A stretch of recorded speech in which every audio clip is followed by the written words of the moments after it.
2 jours dans une certaine grâce. Hein.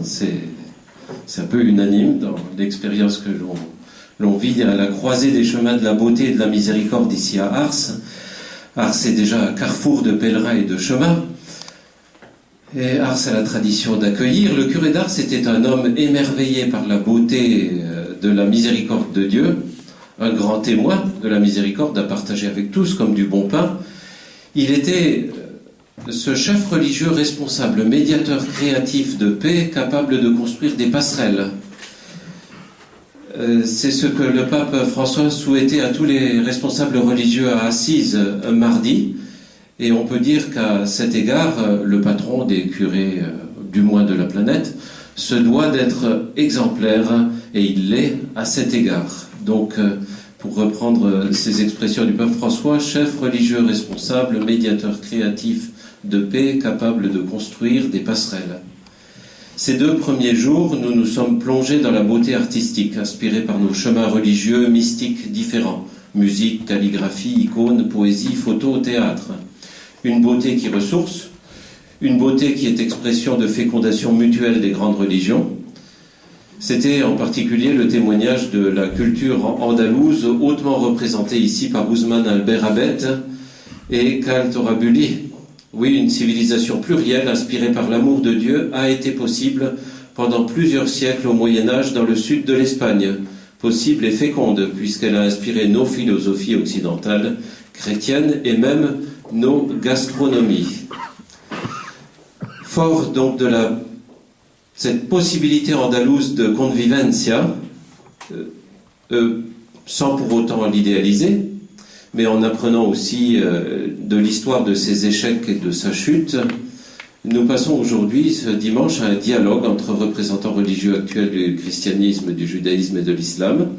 Il va nous permettre de croiser nos différentes traditions religieuses sur la miséricorde de Dieu, et l'après-midi d'entrer dans un dialogue plus large avec l'intervention du public, afin d'envisager ensemble une civilisation plurielle de la miséricorde au XXIe siècle. C'est du moins une espérance du pape François, quand il disait dans la bulle d'indiction de l'année de la miséricorde, à l'article 23, au paragraphe 23, « La valeur de la miséricorde dépasse les frontières de l'Église.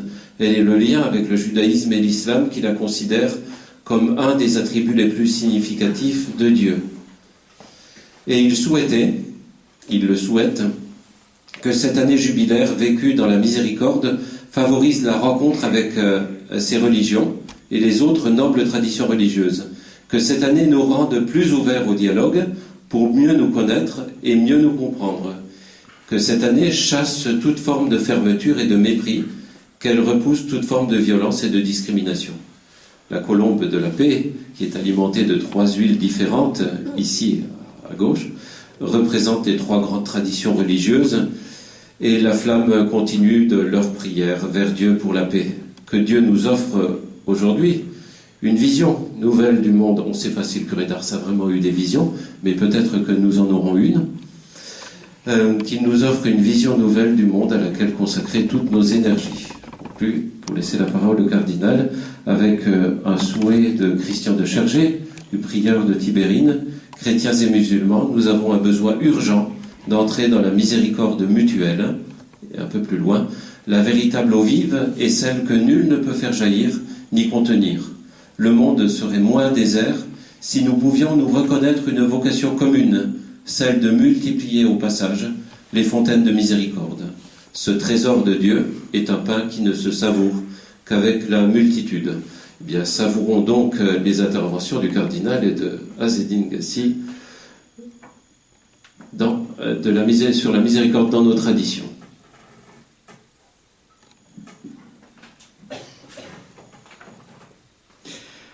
Merci. Donc, je suis un peu gêné parce que je suis très très peu artiste. Mais bon, cette année, nous avons beaucoup médité ce thème de la miséricorde. J'ai une grande reconnaissance à l'égard du pape François parce que il a sorti un mot un peu enfoncé dans l'oubli. J'étais assez frappé que chez les catholiques, du moins, alors que les musulmans disent tout le temps, Raham, Rahmid, et les juifs aussi, chez les catholiques, ce mot était un petit peu laissé de côté. Peut-être parce qu'il est vieillot, je ne sais pas, parce qu'il faisait un peu douceâtre, je ne sais pas. Le pape Jean-Paul II, repris par le pape François, donne une raison plus grave. Et il dit dans Divas in Misericordia et dans ce petit bulle d'indiction du jubilé, attention, il y a peut-être de l'orgueil aussi derrière. C'est-à-dire, moi, je vais m'en sortir dans un monde conquérant, dans un monde performant, dans un monde ceci et cela. Je n'ai pas forcément besoin de la miséricorde. Et le mot a été laissé de côté. Un des livres qui m'a le plus marqué dans cette année de la miséricorde, je crois l'avoir apporté, c'est un livre splendide du cardinal Casper, que j'ai donc retrouvé à Assise la semaine dernière. Il écrit dans son premier chapitre quelque chose d'assez sévère sur ce sujet, en disant, je vous lis simplement le titre, La miséricorde, chapitre 1er, un thème d'actualité malheureusement tombé dans l'oubli. Ah bon ? Après, il y a pourtant dans le monde une soif de miséricorde, c'est un thème fondamental pour le XXIe siècle. Et puis, article 3 de ce premier chapitre, la miséricorde, un thème délaissé, un oubli inadmissible. Et pire encore, 4e paragraphe, la miséricorde soupçonnée d'idéologie. Ah, ça m'a surpris, je ne m'attendais pas à ça. Moi, j'avais une explication un petit peu plus douce. Je me disais, c'est un mot vieillot, dont on n'a pas perçu toute la riche saveur biblique. Et donc voilà, maintenant il se réveille. C'est vrai qu'il avait disparu, par exemple, dans le chant que nous chantons chaque soir de la Vierge Marie, là, du Magnificat. Il y a 2 fois le mot Eleos, miséricorde. Et on veut toujours son amour s'étend d'âge en âge, il se souvient de son amour. Parce qu'on ne sait pas dire, il se souvient de sa miséricorde. Et dans le cantique de Zacharie le matin, c'est la même chose. Il s'extasie devant son petit garçon, là Jean-Baptiste qui vient de naître, et il montre comment Dieu fait miséricorde, se souvient de sa miséricorde, et là on met le mot amour. Voilà. Bon. Pour le pape François, c'est un événement d'origine. C'est-à-dire que lui, il raconte sa vocation de la façon suivante. Donc il va se confesser à 17 ans à Buenos Aires. Et pendant sa confession, au moment même où il est pardonné, il reçoit sa vocation. Et il dit, c'est quand il m'a montré ma misère et qu'il m'en a délivré, qu'il m'a remis à ma place, ou qu'il m'a remis dans mon baptême, ou qu'il m'a remis dans la lumière intérieure de mon baptême, qu'il m'a dit, j'ai besoin de toi. Du coup, j'étais très confus. Il dit, comment tu peux avoir besoin d'un bonhomme aussi médiocre que moi? Et ça, c'est très joli. Et un très beau commentaire que nous lisons dans le Bréviaire, nous l'avons lu cette semaine d'ailleurs, c'est à la fête de Saint-Matthieu, le 21, il insiste sur le regard de Jésus sur Matthieu.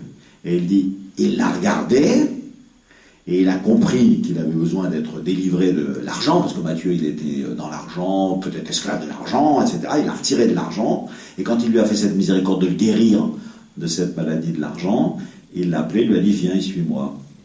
C'est d'ailleurs assez curieux parce que ceci se trouve dans les chapitres 8 et 9 de Saint Matthieu.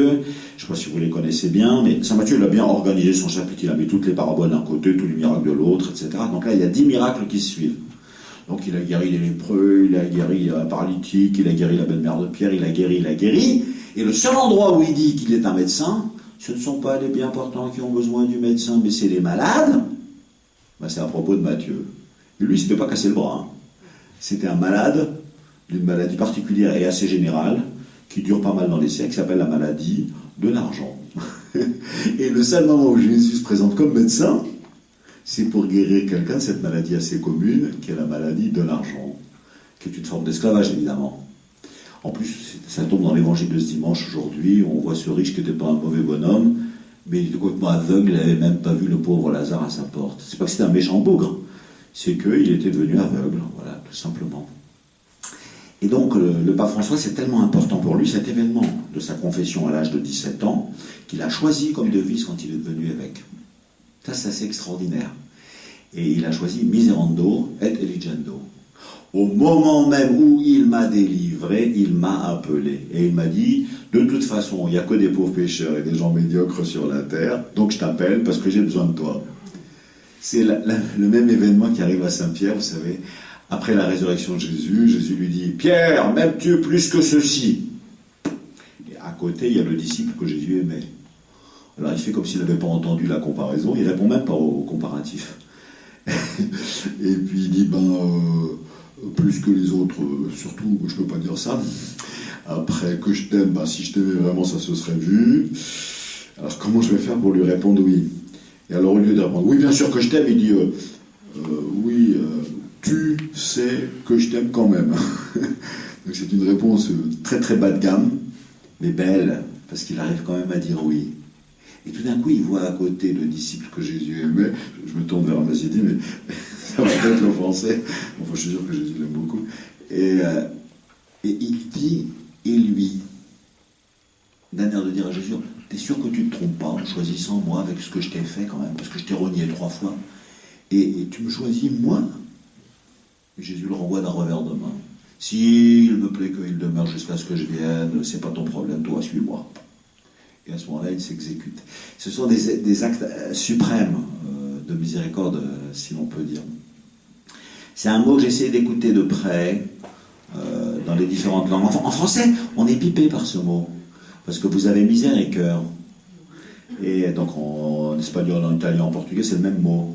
Mais après, vous allez vous balader dans d'autres langues et vous voyez que c'est autre chose. Les Anglais, ils disent mercy.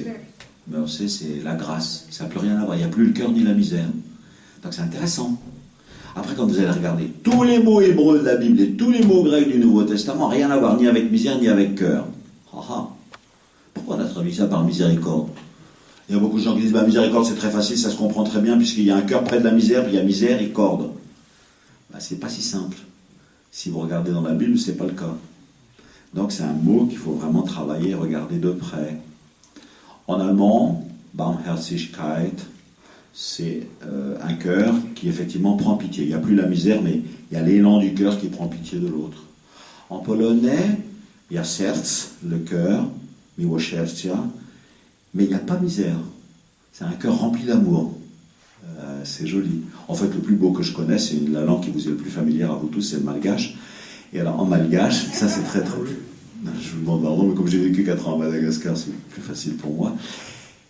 Et c'est très joli. Alors ils disent Famindrampu. Mamindra, ça veut dire transférer. Et on dit à Dieu, tu pourrais pas transférer ton cœur dans le mien? Ça c'est superbe. C'est-à-dire, lui, je suis sûr qu'il a le cœur bien fait. Moi, évidemment, quand je vois toutes les maladies qu'il y a là-dedans, c'est assez suspect. Et donc je dis à Dieu, ce serait quand même une bonne idée si tu transférais ton cœur dans le mien. Un jour, je racontais ça à Paray-le-Monial, et quelqu'un m'a dit, vous connaissez peut-être pas très bien les apparitions de Paray-le-Monial, enfin moi je ne le connaissais pas. Il m'a donné le texte de la première apparition à Paray-le-Monial. Donc on est le 27 décembre, 1673, je ne me rappelle plus exactement, pardonnez-moi. Et alors, Jésus demande à Marguerite Marie son cœur.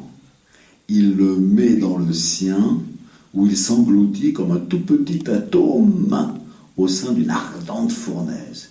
Puis, Jésus le lui rend, comme une flamme ardente, et il lui dit, c'est celui-là désormais qui te servira de cœur. Et c'est incroyablement proche. Je dis ça pour qu'on ne s'enferme pas sur un mot, et qu'on ne croit pas connaître le mot miséricorde sous prétexte qu'on l'utilise comme ça. Par exemple, en arabe, ça vient des entrailles. Raham, c'est « je t'aime avec mes entrailles ». Et dans la Bible, c'est partout présent, chez les Juifs aussi. Et donc, entendre tous les mots qui sont utilisés dans la Bible, ça fait, comment dire, comme un tableau, si vous voulez, avec des petites touches successives qui vous aident à comprendre petit à petit le sens de ce mot. Alors, pour entrer dans un panorama splendide dans l'Évangile, je voudrais prendre un mot qui me plaît beaucoup à moi. Je ne sais pas si on peut le traduire par miséricorde, mais qui est assez souvent présent dans l'Évangile. Je vais vous le montrer dans 2 occurrences que vous connaissez. La première, c'est quand Jésus vient de naître. On est à Bethléem, et donc il y a un ange qui vient prévenir les petits bergers.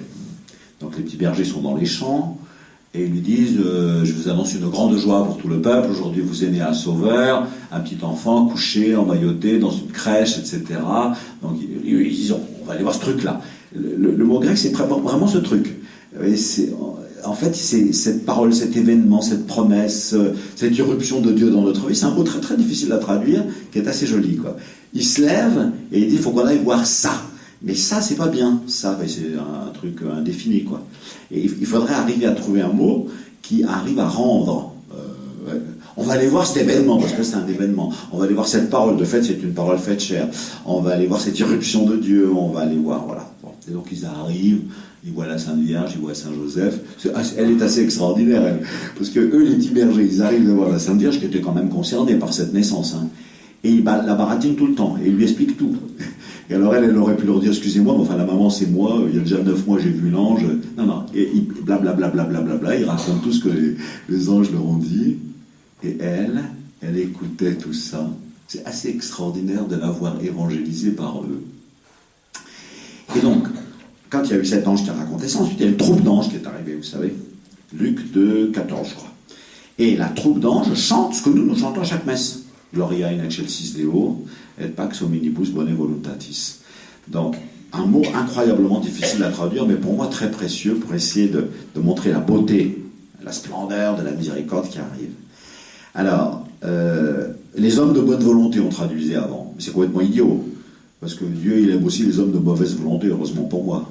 Donc, le mot hébreu qui est là-dessous, c'est justement, attendez, attention, il y a l'amour de Dieu qui est en train d'arriver. Voilà.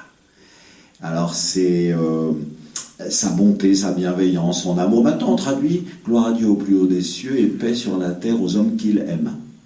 C'est-à-dire, les hommes, je vais vous dire un truc, les hommes. Vous n'imaginez pas à quel point vous êtes aimés par Dieu. Voilà, ça c'est la miséricorde. C'est-à-dire la splendeur d'un amour qui est en train de déferler. Je ne sais pas quel est le mot hébreu qui est dessous. Ratson, peut-être qu'il y a un mot qui correspond à peu près à la volonté. Bref, le mot grec qui est là, c'est eudokia.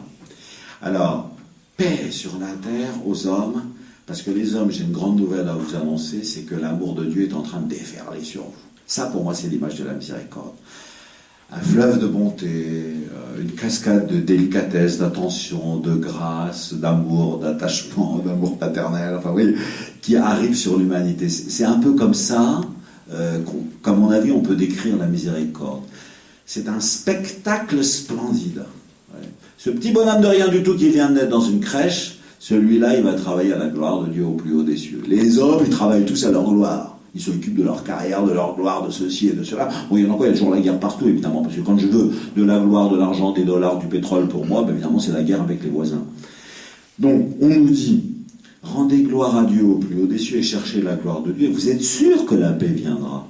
Vous savez, quand on chante ça, la gloria, etc., on le chante, c'est facile, mais des fois, on pense rien du tout de ce qu'on chante, quoi.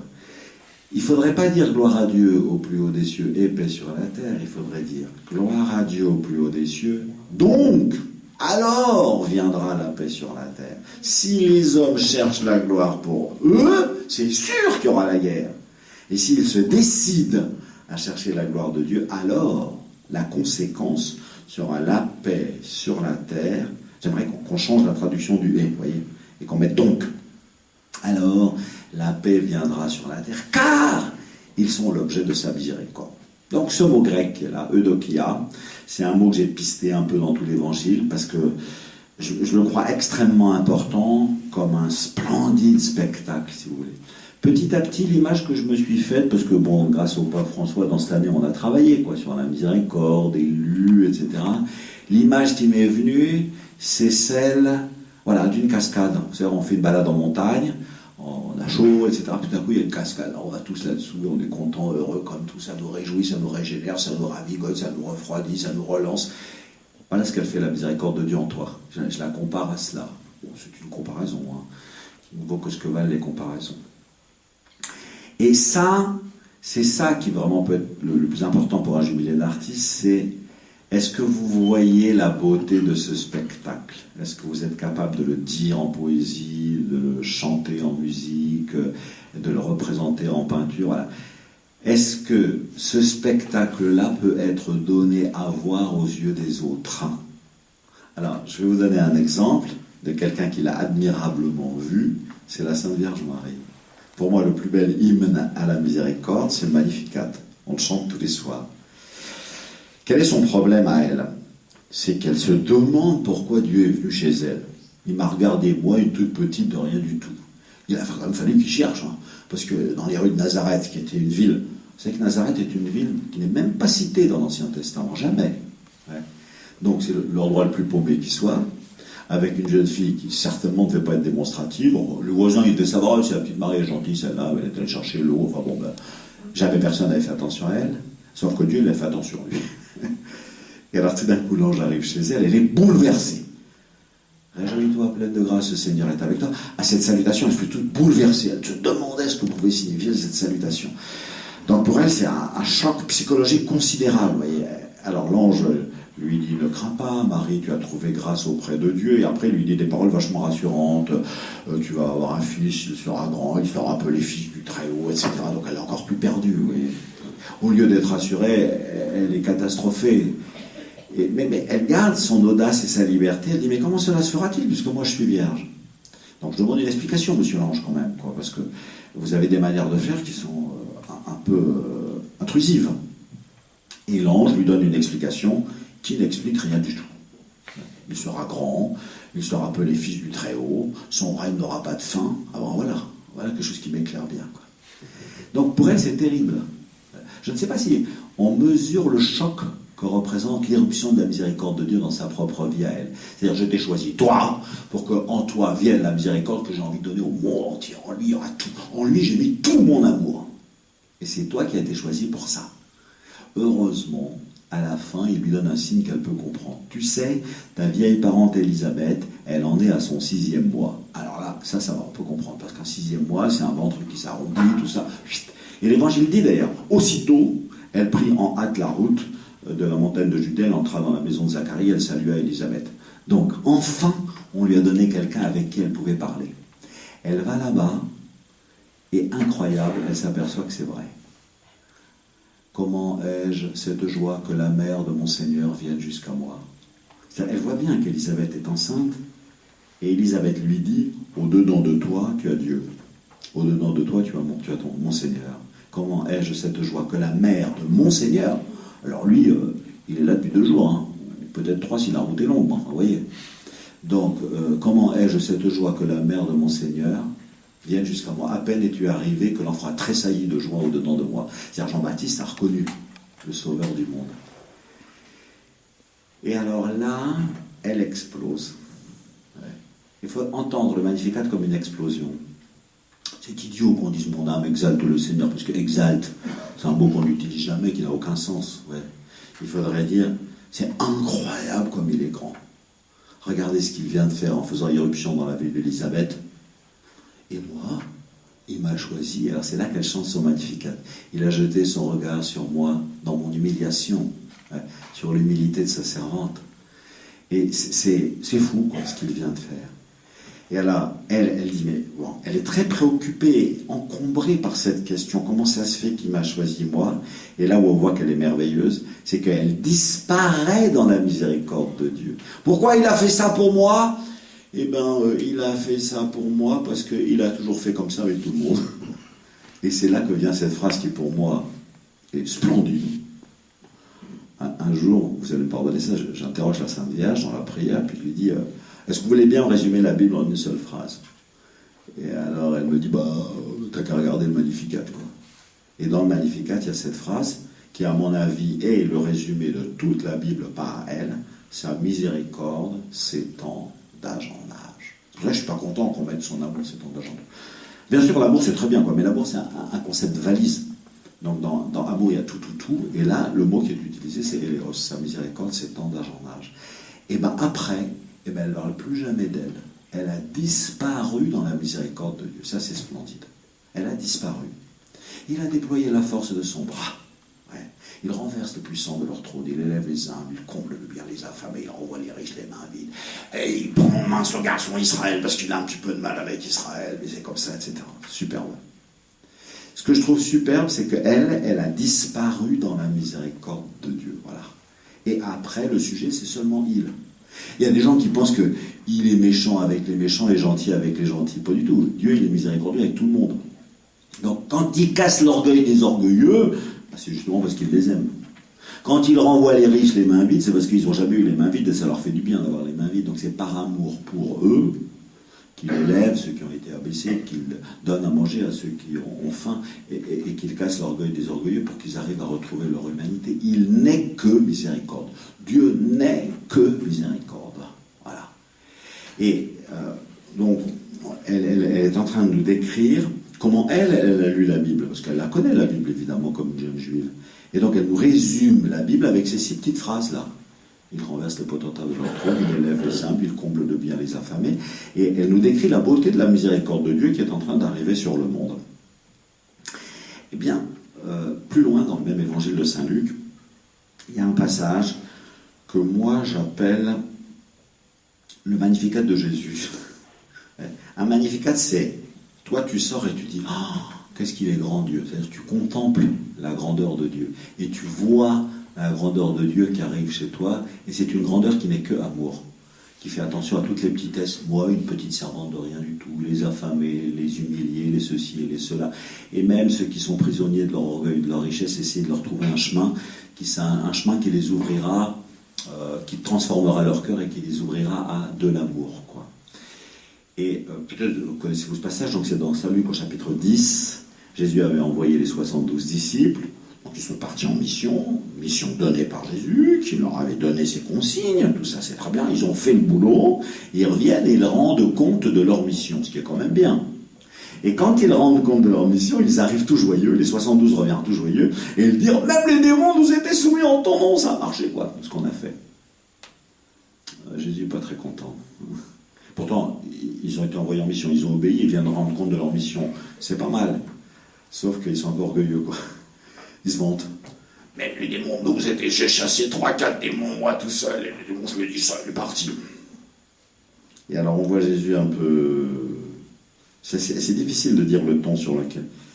Moi, je voyais Satan tomber du haut du ciel comme l'éclair. Vous vous vantez parce que vous avez chassé 3-4 démons, mais c'est votre petit machin à vous. Mais la victoire, c'est pas vous, c'est la victoire de l'amour de Dieu qui déferle sur le monde. Ayez les yeux un peu plus ouverts, non pas sur vos 3-4 petits succès de rien du tout, quoi. Ayez le regard large et ouvert. Et donc Jésus est en colère. Moi je voyais Satan tomber du haut du ciel comme l'éclair. Ne vous réjouissez pas parce que vous avez chassé des démons, réjouissez-vous parce que vous êtes la main de Dieu, vos noms sont inscrits dans les cieux. Et en fait, à ce moment-là, c'est la main de Dieu qui agissait, et vous étiez un tout petit bout de la main de Dieu, de rien du tout, et vous avez un petit machin comme ça, mais surtout, n'en profitez pas pour vous vanter, voyons. Et comprenez que vous êtes dans l'immensité de l'œuvre de la miséricorde de Dieu qui arrive sur le monde. Nous, les catholiques, on a mis en chant, vous savez, car vos noms sont inscrits dans le cœur de Dieu. Moi, j'aimerais bien qu'on mette aussi, j'ai vu Satan tomber du haut du ciel comme l'éclair. Mais ça, on l'a pas mis en chanson. Et là, il y a un Magnificat de Jésus. Non, eux, ils ont eu une joie qui était épaisse, qui était un peu vaniteuse. Pas grave, c'est des bons gars, quoi. Enfin, on comprend, c'était un peu épais. Alors, à cet instant, dit le texte, c'est le verset 21, à cet instant, Jésus tressaillit de joie sous l'action de l'Esprit Saint. Il dit, mon Père, je te rends grâce, car tu as caché cela aux sages et aux savants, et tu l'as révélé aux tout petits. Alors là, vous êtes sûr que ça va être une joie pure, purissime. Eux, ils avaient une joie qui était un peu vaniteuse, mais la joie de Jésus, tressaillit de joie sous l'action de l'Esprit Saint, vous êtes sûr que ça va être une joie parfaite, limpide, merveilleuse, splendide, quoi. Et de fait, à ce moment-là, il faut faire attention aux mots qui sortent de ses lèvres. Et les mots qui sortent de ses lèvres, c'est « Mon Père, je te rends grâce, je t'exalte, j'exulte ». Un peu les mêmes mots que la Sainte Vierge Marie, quoi. Parce que tu as caché cela aux sages et aux savants et tu l'as révélé aux tout petits. Et là, il y a une phrase qui pour moi est de l'or en barre, vraiment le summum de l'évangile de Saint Luc. « Oui, Père, voilà ta miséricorde qui déferle sur le monde. » C'est le seul passage de l'évangile où Jésus dit oui à son Père. Or, dire oui, nous, par exemple, dans le mariage, dans le sacerdoce, le grand oui de notre vie, c'est fragile nos oui à nous. Donc on a intérêt à bien écouter son oui à lui pour fortifier le nôtre. Moi, souvent, quand je vois des jeunes avant leur mariage, je dis, vous voulez dire un beau oui, bon, allez méditer ce passage-là. Parce que mettez votre petit oui fragile dans le sien. Quand Jésus dit oui, c'est pas le oui d'un petit garçon gentil qui va faire tout ce qu'a dit son papa. C'est pas oui, Père, je vais faire tout ce que tu m'as dit comme tu me l'as commandé. Non. Pour moi, c'est un oui qui a une beaucoup plus grande ampleur. Le oui, c'est le oui de Dieu. C'est Dieu qui dit aux hommes, mais oui, j'ai entendu votre misère, mais oui, vous voyez, même déjà dans l'Exode, on voit ça, je me suis penché vers vous, mais oui, je fais attention à vous, mais oui, la miséricorde sera victorieuse, vous n'allez pas être engloutis dans la mort, et faites-moi confiance quand même, si je vous ai donné la vie, je ne vais pas vous abandonner. Ouais. Et lui, Jésus, il dit, moi, je suis le oui de Dieu. C'est pas moi qui dis oui à Dieu, c'est Dieu qui dit oui aux hommes, et nous sommes dans le oui de Dieu, vous voyez, ou dans le oui de Jésus. Le oui qu'il dit, en fait, c'est lui. C'est son nom. Il s'appelle oui, si on peut dire. Vous voyez, quand les hommes, la grande question des hommes, c'est après la mort, il n'y a vraiment rien. Mais c'est sûr qu'il y aura le paradis. C'est sûr qu'avec la mort, la vie n'est pas détruite. Enfin, c'est cette grande question, en fait, la seule question qui habite le cœur des hommes, vous savez bien. Et Dieu, c'est pas un homme politique ni un philosophe qui va répondre. Celui qui va répondre, c'est Dieu. Et il a donné sa réponse. En disant, oui, je vous assure, oui, je vous le promets. Et ce oui, en fait, c'est l'amour de Dieu qui est descendu jusqu'à nous. Et là, il y a la miséricorde. Donc, il y a ce même mot grec qui était celui qui avait été dit par les anges à la naissance, dans le chant du gloire à Dieu, qu'on chante à chaque messe. Là. Et dans ce summum de Jésus, et on entend la voix de Dieu par au-dessus qui dit, là, en lui, j'ai mis toute ma miséricorde, tout mon amour, toute ma volonté. Et là, j'ai le sommet du don de Dieu et de la miséricorde. Et je trouve que c'est très beau de voir Jésus tressaillant de joie, explosant de joie, si vous voulez. Jésus qui contemple cela et qui est en train d'essayer de nous décrire comment la miséricorde de Dieu arrive et se ferait un chemin. Est-ce que vous savez la parabole qui est juste là derrière? Comme par hasard. Et tout le monde la connaît, mais personne ne sait qu'elle est là. 3 versets plus loin, vous savez, il leur dit « Heureux les yeux qui voient ce que vous voyez, les oreilles qui entendent ce que vous entendez. » C'est-à-dire, grosso modo, vous êtes en train de voir dans ma chair le oui de Dieu. Donc, c'est quand même un beau cadeau que Dieu nous fait quand il nous montre Jésus, quoi. Heureux les yeux qui voient ce que vous voyez et les oreilles qui entendent ce que vous entendez, parce que les prophètes, depuis des siècles, ils voulaient entendre ça. Alors, je vais vous raconter une parabole. Et comme par hasard, c'est la plus belle parabole de miséricorde, le bon samaritain. Un samaritain qui était en voyage, il a vu ce mec à moitié mort qui se débattait dans son sang, et puis il s'est penché, puis il a soigné les plaies, et puis il l'a chargé sur sa propre monture, puis il l'a amené à l'hôtellerie. Une délicatesse incroyable de miséricorde. Là où l'une des, parce qu'il y a aussi celle de l'enfant prodigue, mais il y en a 2 qui sont quand même sublimes, la plus belle parabole de la miséricorde, elle est juste là, comme par hasard. Elle vient à cet endroit-là. C'est lui qui nous décrit qui il est. C'est-à-dire, bien sûr, il est en train de nous expliquer que le bon samaritain, c'est lui. Toute la miséricorde de Dieu qui arrive et qui se penche sur une humanité qui est... On dit souvent, c'est Saint Grégoire de Nice qui dit ça. Quand Dieu a épousé l'humanité, il l'a épousé à l'état de cadavre. C'était pas très brillant, quoi, la situation. La façon dont il nous a pris en charge et dont il a soigné chacune de nos plaies avec délicatesse, tendresse, avec ses entrailles, avec toute sa miséricorde, et comment il a pris soin, et il a dépensé, et voilà, de deniers, mais tout ce que tu dépenseras en plus, je te le rembourserai, parce qu'il faut beaucoup se fatiguer pour les autres, pour tous ceux qui sont blessés, afin qu'ils soient objets de la miséricorde. Pour moi, je mets ce passage vraiment toujours en parallèle avec le Magnificat, au fond. Et elle décrit la miséricorde de Dieu à l'œuvre, et lui nous montre pourquoi il est venu. Je suis venu pour cela. Alors, je regarde ma montre parce qu'il faut que je ne dépasse pas le temps que m'a donné Patrice. J'ai reçu un assez beau cadeau un peu dans la fin de cette année de la miséricorde, parce que quand mon nouvel évêque auxiliaire est arrivé, Monseigneur Gobillard, on lui a demandé de faire un rassemblement de prêtres, un speech sur la miséricorde. Donc j'étais content, on est toujours content d'écouter un autre, comme il voit les choses, etc. Et pendant qu'il parlait, j'ai eu l'impression que le mot de la miséricorde, j'ai reçu ça comme un cadeau, venait se poser sur la 3e demande du Notre Père, que ta volonté soit faite sur la terre, dans ma chair, dans notre société, dans notre monde comme au ciel. Ouais. On a l'impression que Jésus, c'est ça, quoi. C'est l'accomplissement de la volonté de Dieu qui va rentrer dans notre chair, qui va rentrer dans nos vies, qui va rentrer dans notre monde. Que ta volonté soit faite. Ta volonté, c'est que la miséricorde gagne, quoi, et qu'elle aille régénérer les différents endroits blessés. Dieu sait s'il y en a dans notre propre humanité et dans l'ensemble de la société. Il me semble que c'est comme ça que Jésus fait. Alors là, combien de temps il me donne, Patrice? Encore 10 minutes ou plus du tout? 5. Bon, alors je vais prendre très peu d'exemples. Peut-être le plus joli, c'est l'exemple de la femme adultère.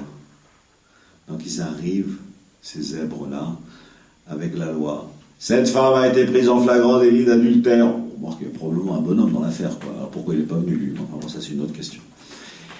Donc elle mérite d'être lapidée, parce que la loi dit qu'il faut la lapider, etc. Et Jésus dit, oui, c'est vrai, soyez saints comme votre Père est saint. La sainteté, c'est très important, vous avez raison. Et vous en êtes certainement très soucieux, vous. Alors celui d'entre vous qui n'a jamais commis de péché, qui lui jette la première pierre. C'est intéressant, la pierre. La pierre, parce que la loi, elle a été écrite sur des tables de pierre. Et Jésus, il va changer ça. Jésus, il veut qu'elle soit inscrite dans notre chair. Et donc, il y a un truc qui ne lui va pas. Et vous savez, lui, il se penche et il écrit sur du sable. Ça, je trouve ça intéressant. C'est-à-dire, quand j'ai dit la parole de Dieu, elle entre dans un sable mouvant, notre humanité, elle n'est pas en pierre. Donc jeter des pierres, c'est une autre conception de la loi. Il ne faut pas que la loi devienne un règlement, il ne faut pas que la loi devienne une table de pierre. Il faut qu'elle soit écrite avec le doigt de Dieu, dans notre chair humaine, qui est un peu comme du sable. Oui. Bref, il se penche, et il écrit. Et eux, ils disparaissent tous. Et quand ils se relèvent, alors, il se penche deux fois, c'est très beau. Exactement comme Moïse qui était descendu une première fois, puis descendu une deuxième fois. La première fois, quand il était descendu, ces imbéciles-là, ils avaient fait un veau d'or. Donc le pauvre Moïse est effondré de voir cela. Et de rage, il casse les tables de la loi, vous savez. Et puis il remonte, et la deuxième fois, c'est des entre parenthèses que j'expliquerai cet après-midi, le verset qui est là, et où Dieu lui-même dit qu'est-ce que c'est la miséricorde. Là, dans le dialogue avec les Juifs, ce sera assez intéressant parce que bien sûr ça se trouve dans le livre de l'Exode et ça nous est un territoire tout à fait commun et on pourrait voir comment on l'explique l'un et l'autre. Et donc après il redescend une deuxième fois et moi quand je vois Jésus descendre et écrire et se pencher, je fais la comparaison avec les deux. Puis à la fin il se relève et il dit personne ne t'a condamné. Et là moi je brode, je suppose que j'ai raison. Quel dommage, ces imbéciles-là. S'ils étaient restés, j'aurais pu les pardonner aussi. Autrement dit, toi, tu as fait un péché d'adultère, je ne veux pas dire que c'est bien, va, ne pêche plus. Donc il nous donne nos péchés. Il ne dit pas c'est bien ce que tu as fait quand ce qu'on a fait c'est mal. Donc il appelle mal le mal et bien le bien. Donc il sait très bien que ça l'a défiguré, que ça l'a abîmé, elle, dans sa féminité, dans son être social, etc. Mais il sait, il montre et il est convaincu que la miséricorde de Dieu doit être victorieuse contre tous les péchés du monde, donc contre ce péché-là, c'est une évidence. Mais pour leurs péchés à eux, qu'ils ont reconnus quand ils sont partis, et qu'ils n'ont pas jeté de la pierre et qu'ils sont partis parce qu'ils voyaient bien qu'eux, ils avaient fait la même chose ou pire, je pense que Jésus est triste, quoi. Et il aurait bien aimé que eux aussi restent. Comme ça, il aurait pu pardonner elle, et eux tous avec, puisque sa miséricorde n'a pas de frontières, et qu'elle veut aller partout. Et donc, à l'intérieur de cela, je pense qu'il faut voir comment lui, il veut pardonner tout homme, il veut le remettre dans sa place sociale. Quand les gens ont désigné quelqu'un comme avec Zachée, celui-là, c'est un voleur et un collecteur d'impôts, etc. Et Jésus est allé chez un collecteur d'impôts, et lui, quand il sort, il dit, c'est un fils d'Abraham aussi, et il appartient à la même société que vous, donc je suis allé chez lui. Boum. Il redonne à quelqu'un sa place. Entre parenthèses, dans ce passage d'évangile, Luc 19, avec Zachée, il y a deux fois le mot « aujourd'hui ». Zachée, descends de ton arbre parce qu'aujourd'hui, je vais aller demeurer chez toi. On ne sait pas si ça a duré un quart d'heure pour boire un café ou s'il est resté, qu'il a dormi la nuit jusqu'au lendemain, on ne sait pas. On ne sait même pas ce qu'ils se sont dit. Et quand il sort de la maison, il leur dit aujourd'hui, le salut est entré dans cette maison. C'est-à-dire, c'est une miséricorde qui a dit aujourd'hui, qui se fiche pas mal des frontières, qui va dépasser les frontières, qui va remettre quelqu'un dans sa place, dans sa beauté, sa dignité humaine, et faire prendre conscience aux autres qu'ils en auraient besoin, eux également. Autrement dit, quand il fait miséricorde à Zachée, il aimerait bien leur faire miséricorde à tous les autres qui l'ont jugé. Quand il fait miséricorde à la femme adultère, il aimerait bien pardonner aussi tous les autres. Il y a beaucoup de gens qui se réjouissent qu'il soit parti. Non, il faut se réjouir qu'il n'ait pas jeté de pierre, évidemment, parce qu'au moins, ils sont devenus lucides sur leurs péchés. Mais il faut se désoler qu'ils soient partis, car ça aurait été beaucoup mieux pour eux s'ils étaient restés. En fait, voilà, bon, je vais m'arrêter là, et des passages comme ça dans l'Évangile, on pourra en commenter 10 et 15, pour voir en fait concrètement comment lui, Jésus, il a mis sa miséricorde à l'œuvre dans des situations de vie qui sont la leur de la femme adultère aux Zachée ou la nôtre, de vous et de moi. Merci beaucoup.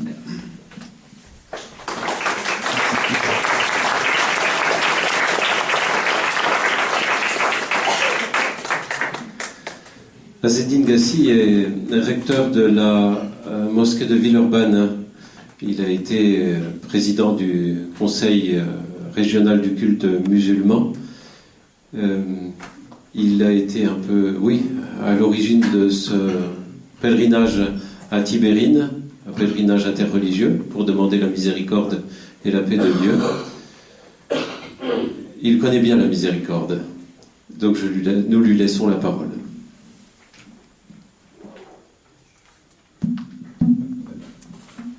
Merci Patrice. J'ai peut-être été un petit peu l'initiateur du pèlerinage à Tibérine, mais Patrice et Petit, je pense que nous sommes les deux initiateurs, même s'il ne nous a pas accompagnés à Alger en 2007, mais nous étions les deux à l'origine de ce grand pèlerinage, de ce voyage de paix et de spiritualité que nous avons organisé en 2007. Écoutez-moi, en écoutant le cardinal avec cette immensité de l'œuvre de la miséricorde de Dieu, je dis franchement, je ne m'empêchais pas de voir l'image, j'avais à la tête l'image du Père Amel et ce que nous avons vécu pendant les 2 derniers mois. Et pourquoi ça me fait appel? Pourquoi j'ai réfléchi à cela? Parce que je regarde ce que nous sommes en train de dire et cette manifestation de la violence dans laquelle nous vivons aujourd'hui, ici en France et dans le monde de façon générale. Je vais pas parler de ça, bien sûr, parce que je vous ai demandé de parler de la miséricorde, mais ce qui m'a étonné beaucoup chez les chrétiens depuis quelques mois, c'est ce que j'ai entendu quelques prêtres demander le pardon pour celui qui avait égorgé le Père Amel. Et ça m'a vraiment touché en tant que croyant, en tant que musulman. Parce que nous avions pratiquement, parce qu'il parle du voyage à Tibérine, avec le cardinal, nous avons vécu pratiquement la même chose quand on s'est dit pourquoi on va là-bas, pourquoi on va à Alger pour voir. Et le cardinal, je ne sais pas s'il se rappelle, il me disait souvent on va demander pardon à ceux qui les ont tués. Et ça, pour moi, c'est le sommet de la miséricorde, c'est le sommet du pardon. Et c'est quelque chose qui nous touche, qui nous parle, et qui nous interpelle beaucoup en tant que croyants, en tant que musulmans. Parce que, en regardant dans les textes fondateurs de l'islam, je vais commencer par ça, une parole du prophète qui nous raconte une histoire, curieusement, qui s'est déroulée avant l'islam. Pas beaucoup parmi vos prédécesseurs, parmi ceux qui vous ont précédés, c'est-à-dire les juifs, les porteurs de foi et de spiritualité, les juifs et les chrétiens. Et le prophète nous raconte cette histoire qui s'est passée entre un moine et quelqu'un qui a fait beaucoup de mal. C'est quelqu'un qui a tué 99 personnes. Et accablé par le remords, il était à la recherche de la personne ou l'homme le plus instruit de la terre pour lui demander si Dieu va lui pardonner. Il voulait se repentir, il voulait revenir vers Dieu. Et donc on lui indique un moine, il va le voir, il lui explique, voilà, j'ai tué 99 personnes, je veux me repentir, est-ce que Dieu accepte mon repentir? Et le moine, je pense que chacun d'entre nous aurait répondu la même chose. Spontanément, il dit jamais. 99 personnes et un pardon de Dieu. Et qu'est-ce qu'il a fait à la personne? Elle a tué il tue cet homme-là, il tue ce moine, il en fait la 100e victime. Il repart à la recherche de la personne la plus instruite sur terre pour lui dire est-ce que Dieu pourrait accepter son repentir. Et on lui indique un grand savant. Il arrive à lui, voilà, j'ai tué 99 personnes, j'ai tué 100 personnes, et je vais revenir à Dieu, je veux me repentir, est-ce que Dieu accepte mon repentir? Et spontanément la personne, le grand savant lui dit, et qui t'en empêcherait? C'est entre toi et Dieu, qui t'empêcherait de te de repentir et de revenir vers lui. Et lui dit, bien sûr que Dieu va accepter ton repentir. Je ne vais pas rentrer dans les détails, mais Dieu va accepter ton repentir. Mais il lui dit, il faut absolument que tu quittes ce pays dans lequel tu vis et que tu ailles vivre dans le pays qui a quelques dizaines de kilomètres, dans lequel on adore Dieu et tu vas adorer Dieu avec ces gens-là. Qu'est-ce qui s'est passé? Le problème, c'est qu'entre les deux pays, il meurt à mi-chemin. Et on dit que les anges de la miséricorde et les anges du châtiment se sont disputés cette personne-là. Les anges de la miséricorde disaient, c'est une personne qui s'est repentie, certes, il a fait beaucoup de mal, certes, il a tué une centaine de personnes, mais il veut revenir vers Dieu. Et Dieu accepte ceux qui reviennent vers lui. Ce n'est pas l'éloignement qui est le plus important, c'est la façon de revenir à Dieu qui est le plus important. Et Dieu accepte son repentir. Donc c'est à nous de le prendre en charge. Les anges du châtiment disent, 100 personnes, jamais, il n'a jamais fait de bien dans sa vie, il a tué 100 personnes, comment voulez-vous que... Et qu'est-ce que dit le prophète? Enfin, dans le récit, on dit que Dieu a dépêché un ange pour faire le juge entre les deux. Et il leur dit, vous mesurez la distance entre les deux villes. La ville dans laquelle on adorait Dieu et celle dans laquelle on n'adorait pas Dieu. S'il est proche de la ville dans laquelle on adore Dieu, ce sont les anges de la miséricorde qui vont le prendre en charge. Et s'il est plus proche de la ville de la perdition, ce sera les anges du châtiment qui vont le prendre en charge. Et entre les deux, ce qui est dit dans le hadith, c'est que Dieu a révélé l'emplacement, il est mort de se rapprocher de la ville dans laquelle on adorait Dieu. Donc il mesure la distance et il trouvait qu'il était beaucoup plus proche de la ville dans laquelle on adorait Dieu. Et sur le fond de ça, c'est que Dieu a accepté son repentir. Et je pense que ce récit traduit parfaitement la perception que se font les musulmans de la miséricorde de façon générale. Voilà une personne qui a tué, un homme qui a tué 100 personnes, certes, ça dépasse tout l'entendement, mais ce qui m'intéresse, c'est le rapport à Dieu, c'est la miséricorde de Dieu, qui revient sincèrement à Dieu, et Dieu accepte son repentir. Accepte son repentir parce que moi j'aime beaucoup un passage aussi d'un hadith du prophète, d'une parole du prophète, où il dit, je suis, c'est Dieu qui parle, je suis à l'image que se fait de moi mon serviteur. S'il pense à moi, je pense à lui. S'il m'évoque dans une assemblée, je l'évoquerai dans une meilleure assemblée, avec les anges.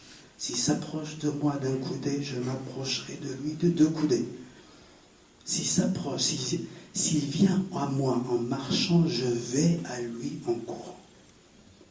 Dans le Coran, c'est plus de 6000 versets coraniques. Il y a un verset que les musulmans classent comme étant le verset le plus miséricordieux. Et dans lequel Dieu nous dit, alors pour me rappeler, il faut que je me rappelle en arabe un tout petit peu, dit ceux qui ont été injustes à leur détriment, ne désespérez jamais de la miséricorde de Dieu. Certes, Dieu pardonne tout, absolument tout, il est tout pardonnant, tout miséricordieux. C'est un verset coranique. Et que les musulmans classent comme étant le plus miséricordieux parmi les 6000 versets coraniques. Et moi, ce verset coranique, je l'aime beaucoup parce que comme tout le monde, comme tout être humain, il m'arrive de commettre des péchés, il m'arrive de faire des fautes, matin et soir. Parfois consciemment, souvent inconsciemment. Parfois c'est un regard blessant, c'est une parole, c'est un sentiment, c'est un regard désobligeant. Et on se laisse parfois accabler par le remords. Et je me rappelle que Dieu est tout pardonnant, tout miséricordieux, qui pardonne tout. Plus encore, il nous dit dans une parole, « Oh mes serviteurs, vous commettez des péchés matin et soir, et je suis celui qui pardonne, demandez-moi pardon, et je vous pardonnerai. » Et donc un jeune est venu vers le prophète, il lui dit, « Quand je commets un péché, est-ce qu'il est enregistré, inscrit dans un registre ?» Et le prophète lui dit, « Oui, bien sûr. Et si je m'en repens, il sera effacé. Et si je le refais encore, il sera écrit. Et si je m'en repens, il sera effacé. » Et comme ça, pendant 5 fois ou 10 fois, il attendait que le prophète lui dise quelque chose. Mais ça va s'arrêter quand? Ensuite, le prophète lui dit, Dieu ne se lassera de te pardonner que quand tu te lasseras de lui demander pardon. Et c'est ça, quand on commet des péchés, quand on vit quand on fait des erreurs, on se rappelle toujours ces versets coraniques. Dieu pardonne tout, absolument tout. Il est tout pardonnant, tout miséricordieux. La miséricorde, vous voyez que j'ai commencé par cela pour vous dire que la miséricorde est au centre des relations, en islam en tout cas, et je pense que c'est la même chose pour les juifs et les chrétiens, est au centre des relations qui relient Dieu à ses serviteurs, à ses créatures. La miséricorde, ça concerne, en fait, le concept de la miséricorde en islam touche à toutes les notions de pardon, de compassion, d'amour, de tendresse, de douceur, de pitié. Ça englobe tout ça. Elle a été citée dans le Coran plus de 130 fois. D'ailleurs, un des noms du Coran